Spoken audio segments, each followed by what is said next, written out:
رضی اللہ تعالی عنہ قال قال رسول اللہ صلی اللہ علیہ وسلم الایمان بضع وسبعون شعبۃ وأفضلها قول لا إله إلا الله وأدناها إماطة الأذى عن الطريق والحياء شعبة من الإيمان رواه البخاری ومسلم صدق اللہ العظیم۔ قرآن کریم اور احادیث مبارکہ کے ذخیرے میں ہمیں ایمان کے شعبوں کا تذکرہ ملتا ہے اور ایمان کے یہ شعبے 77 ہیں۔ حضرت ابو ہریرہ رضی اللہ تعالیٰ عنہ سے روایت ہے، فرماتے ہیں کہ رسول اللہ صلی اللہ علیہ وسلم نے ارشاد فرمایا الایمان بضع وسبعون شعبۃ، ایمان کے 70 سے زیادہ شعبے ہیں، افضلها قول لا الہ الا اللہ، سب سے افضل شعبہ لا الہ الا اللہ پڑھنا ہے، یعنی اللہ کی توحید اور جناب رسول اللہ صلی اللہ علیہ وسلم کی رسالت کا اقرار کرنا ہے۔ وَأَدْنَاهَا إِمَاطَةُ الْأَذَى عَنِ الطَّرِيقِ، اور سب سے ادنا شعبہ تکلیف دہ چیز کو راستے سے ہٹانا ہے۔ وَالْحَيَاءُ شُعْبَةٌ مِّنَ الْإِيمَانِ، اور ایمان کا ایک بڑا شعبہ ہے۔ تو اس حدیث میں رسول اللہ صلی اللہ علیہ وسلم نے یہ ارشاد فرمایا کہ ایمان کے 70 سے زائد شعبے ہیں۔ ایک روایت میں آپ صلی اللہ علیہ وسلم نے فرمایا الایمان بضع وستون شعبۃ، ایمان کے 60 سے زائد شعبے ہیں، اور ایک روایت میں آتا ہے ایمان کے 64 شعبے ہیں۔ تو یہ متعدد روایات ہیں جنہیں حافظ ابن حجر عسقلانی رحمۃ اللہ علیہ نے فتح الباری میں ذکر فرمایا۔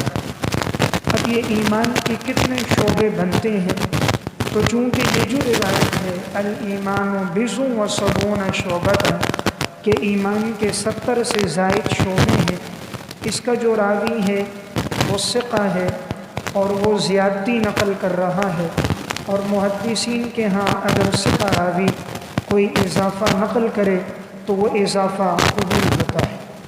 تو چونکہ جب 70 سے زائد شعبے ہوں گے تو اس میں 60 شعبوں والی روایت بھی، 64 والی بھی، اور 70 والی بھی، اور 70 سے زائد والی بھی اس میں شامل ہوگی۔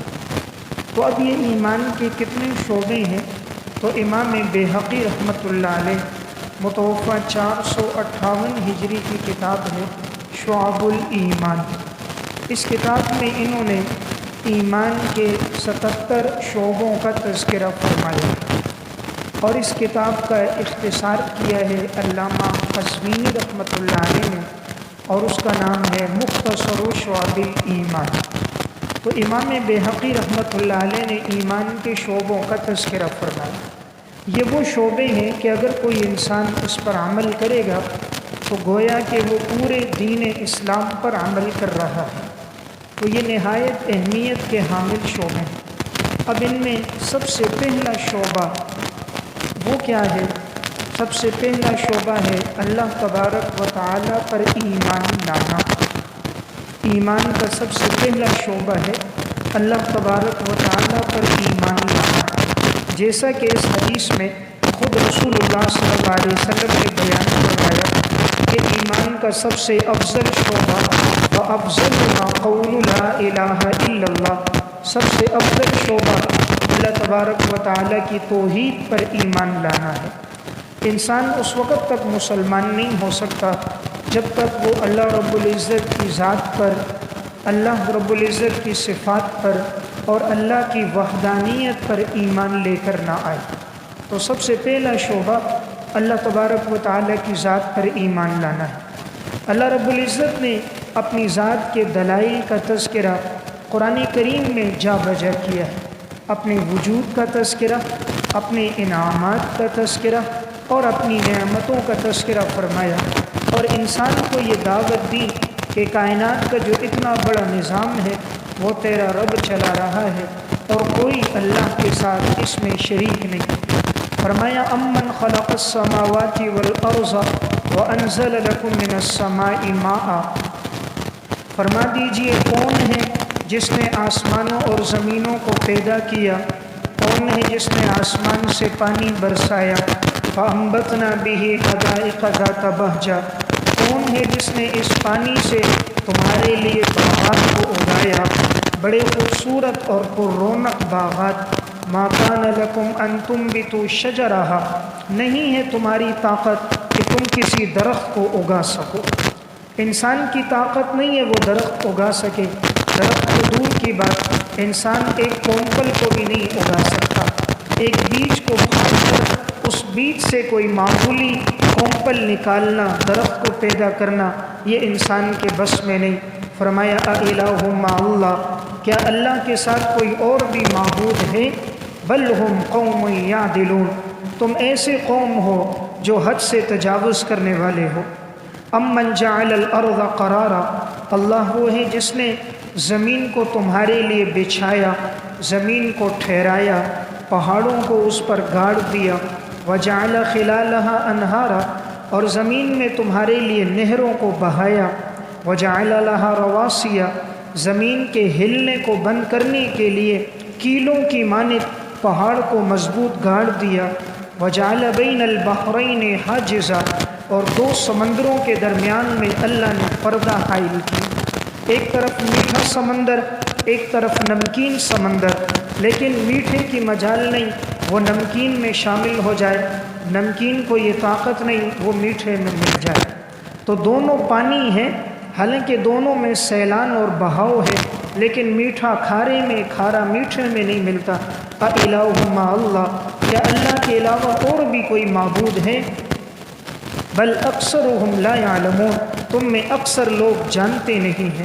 امن یجیب المضطر اذا دعاہ، کون ہے جو مجبور کی بے کس کی پکار کو سنتا ہے جب وہ اللہ کو پکارتا ہے، ویکشف السوء، کون ہے جو تکلیف کو دور کرتا ہے، ویجعلکم خلفاء الارض، اس اللہ نے تمہیں زمین پر اپنا جانشین بنایا۔ اِلٰہٌ مع اللہ، کیا اللہ کے علاوہ کوئی اور بھی معبود ہے؟ قلیلا ما تذکرون، بہت کم لوگ ایسے ہیں جو نصیحت حاصل کرتے ہیں۔ امن یہدیکم فی ظلمات البر والبحر، کون ہے جو تمہیں خشکی اور سمندر کے اندھیروں میں تمہاری رہنمائی کرتا ہے؟ سمندر کے اندھیرے ہوتے ہیں، خشکی کے اندھیرے ہوتے ہیں، تمہیں راستہ دکھانے والا کون ہے؟ وَمَن يُرْسِلُ الرِّيَاحَ بُشْرًا بَيْنَ يَدَيْ رَحْمَتِهِ، کون ہے جو تیز و تند ہواؤں کو چلاتا ہے، جو اللہ کی رحمت بارش کے آنے سے پہلے یہ ہوائیں خوشخبری دینے والی ہے کہ ان قریب تیرے رب کی رحمت برسنے والی ہے۔ اِلٰہٌ مع اللہ، کیا اللہ کے علاوہ کوئی اور بھی معبود ہے؟ تعالی اللہ عما یشرکون، بلند و بالا ہے اللہ کی ذات اس سے جو تم اللہ کے ساتھ شریک ٹھہراتے ہو۔ امن یبدأ الخلق ثم یعیدہ، کون ہے جس نے تمہیں پہلی مرتبہ پیدا کیا اور پھر وہی تمہیں لوٹائے گا؟ وَمَن يَرْزُقُكُم مِّنَ السَّمَاءِ وَالْأَرْضِ، کون ہے جو آسمان سے اور زمین سے تمہارے لیے رزق کو نکالتا ہے؟ اِلٰہٌ مع اللہ، کیا اللہ کے علاوہ کوئی اور بھی معبود ہے؟